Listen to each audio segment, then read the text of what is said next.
Overseas Workers Welfare Administration or OWA naglabas ng panibagong rate ng contribution para sa ating mga OFW.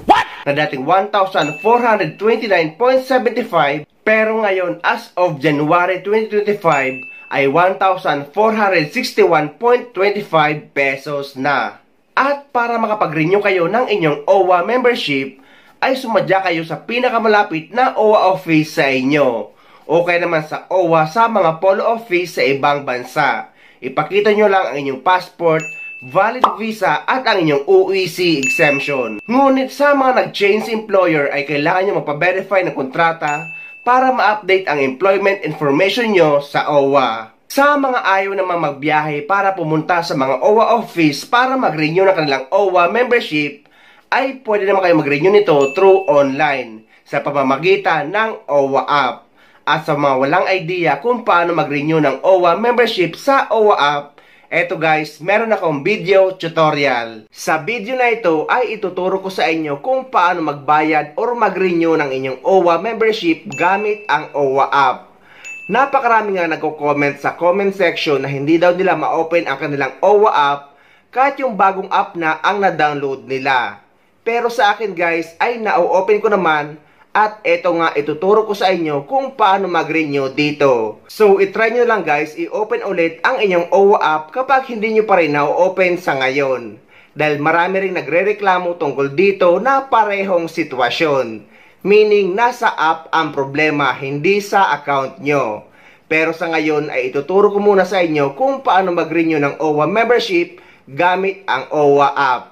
So, para makapag-renew na kayo ng inyong OWA membership gamit ang OWA app, ay kailangan nyo mag-login. At after nyo makapag-login, ay i-click nyo yung personal information sa baba. Then, i-click nyo yung upload your passport at latest contract. Ang sabi nga dito guys na latest contract daw ang kailangan i-upload. Pero tinry ko naman i-upload yung latest contract ko pero ayaw namang tanggapin. Ang tinanggap is yung OEC exemption ko na in-acquire ko sa aking PopsBam account. So after yung maklik yung upload passport and latest contract, ay lalabas ito. Uunahin nyo muna guys i-upload ang inyong passport photo.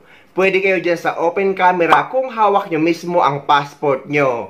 Pero kung hindi nyo naman hawak ang passport nyo at yung photo lang sa camera nyo ang i-upload nyo, click choose file. And after yung malagay ang passport nyo, click upload passport. At lalabas ito, upload successful. At dito na nga guys sa upload your most recent OEC or proof of employment. Sinubukan ko ang i-upload ang aking kontrata pero ayaw namang tanggapin. Pero nung in-upload ko yung screenshot ng aking OEC exemption na in-acquire ko sa aking PopsBam account, pag-click ko dyan sa upload and send request, ay ayan na guys ang lumabas. Renewal request sent. At maghihintay kayo guys ng email notification kung approved na. At ang nakalagay dito, renewal request on review.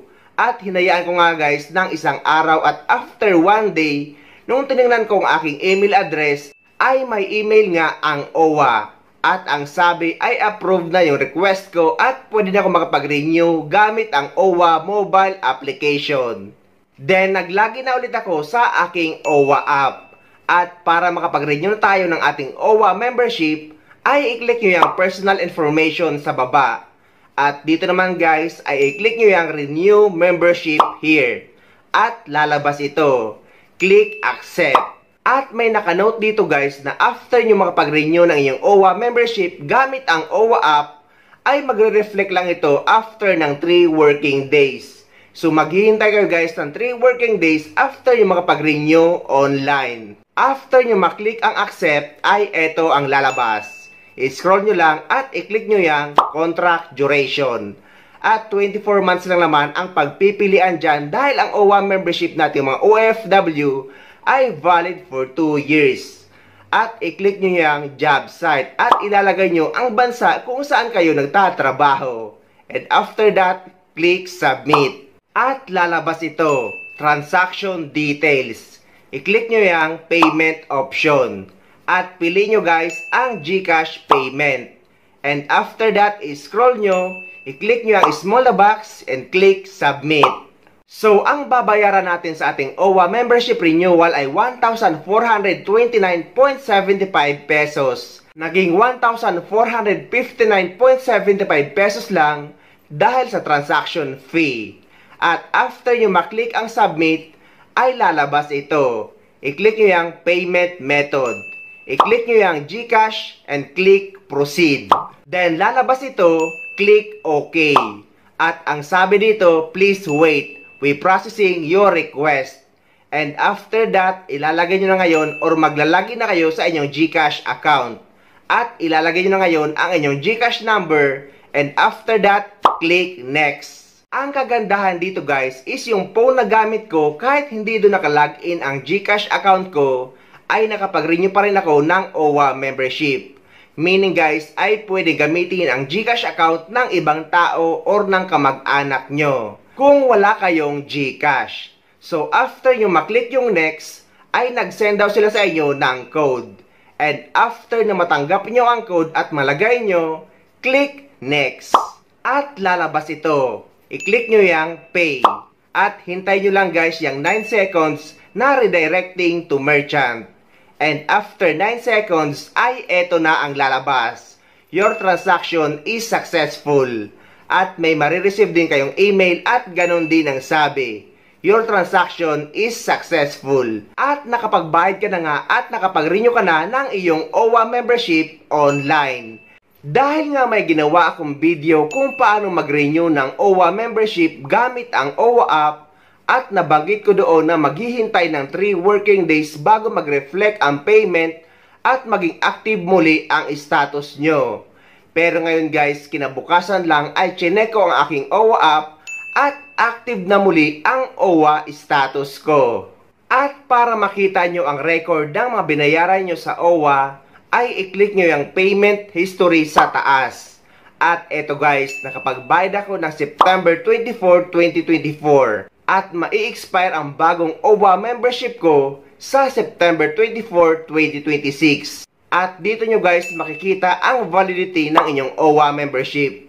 Diyan sa baba ng active.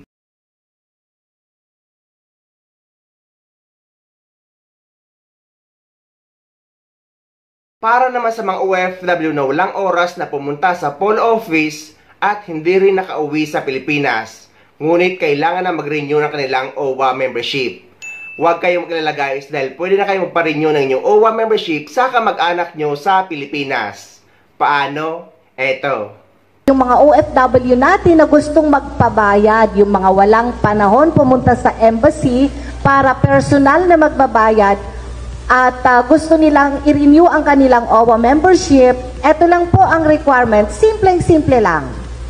Ipadala nyo rito sa Pilipinas ang inyong work permit, employment contract, first page ng inyong passport kasama yung picture nyo na mayroong signature, at saka authorization nyo na ipapabayad nyo ang inyong OWA membership nyo dito sa Pilipinas. Ganun lang po kasimple para makabayad na po ang inyong nearest of kin para ma-renew ang inyong OWA membership. Yes, tama-tama po yung Ma'am Jane. At doon sa ating valid visa sa ating mga kontrata, pwede po ninyong ipadala yan through messenger. I-send nyo lang po sa mga messenger ng inyong mga kamag-anak dito at ipapaprint na lang po nila yan dito sa Pilipinas. Hindi nyo na po kailangan i-courier. Through messenger na lang po yan or email. Ayan. Ayan, nakikita nyo sa screen yung mga documents po na kailangan po ninyong i-provide pag nag-renew po kayo ng membership ng inyong kapamilyang OFW. Pwede nyo po itong i-screenshot para hindi nyo po makalimutan. So ayun guys, sana may nakuha kayong idea at sana nakatulong ang video na ito sa inyo. At sa mga hindi pa dyan nakasubscribe sa channel ko, please don't forget to subscribe my YouTube channel. Please click the notification bell para lagi kayo updated sa mga upcoming videos na gagawin ko tungkol sa mga updates sa ating mga OFW. Mula dito sa Dubai, maraming salamat. See you next time.